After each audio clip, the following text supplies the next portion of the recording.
what women do not understand is that it is a very demasculating statement where men are raised from childhood to be protectors and providers. It is a very demasculating statement to declare that the man has no value and no worth in your relationship. And that's not something that the independent women are recognizing. And the overly tyrannical, we just got that comment in from one of the fans.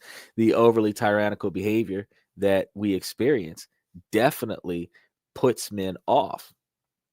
So, on the other hand, in contrast to the statements that were made earlier, uh, some men might see independent women as a threat to their own ego or masculinity, especially when we're dealing with that uh, verbal abuse, the controlling behavior, where a woman wants to be in charge or lead the man in order to feel like she's equal.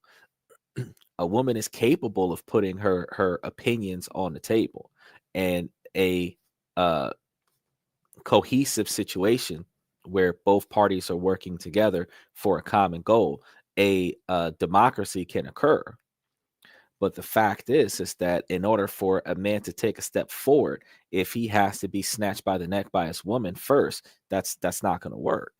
Not when you're selecting an individual that is supposed to be uh, in some way, shape, or form better than you are, because women do not select men that are equal to them.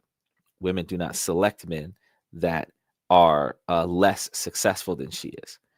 Um, the fact is that it's more often than not a common occurrence that women look for a man that does more and has more and is more capable of than what she is. So if this is going to be a 2-to-1 relationship where 66% of the relationship is going to be his contribution and 33% of the relationship is going to be her contribution, the dynamic is that more has to come from the husband or the boyfriend. And we're still living in a semi-traditionalist environment where the expectations for the man to do more to cater to financially the woman, where the woman still wants the equal authority or dominant authority without putting in equal contributions into the relationship, or even being just emotionally and physically supportive to a man, aside from financial support, just emotionally and physically supportive.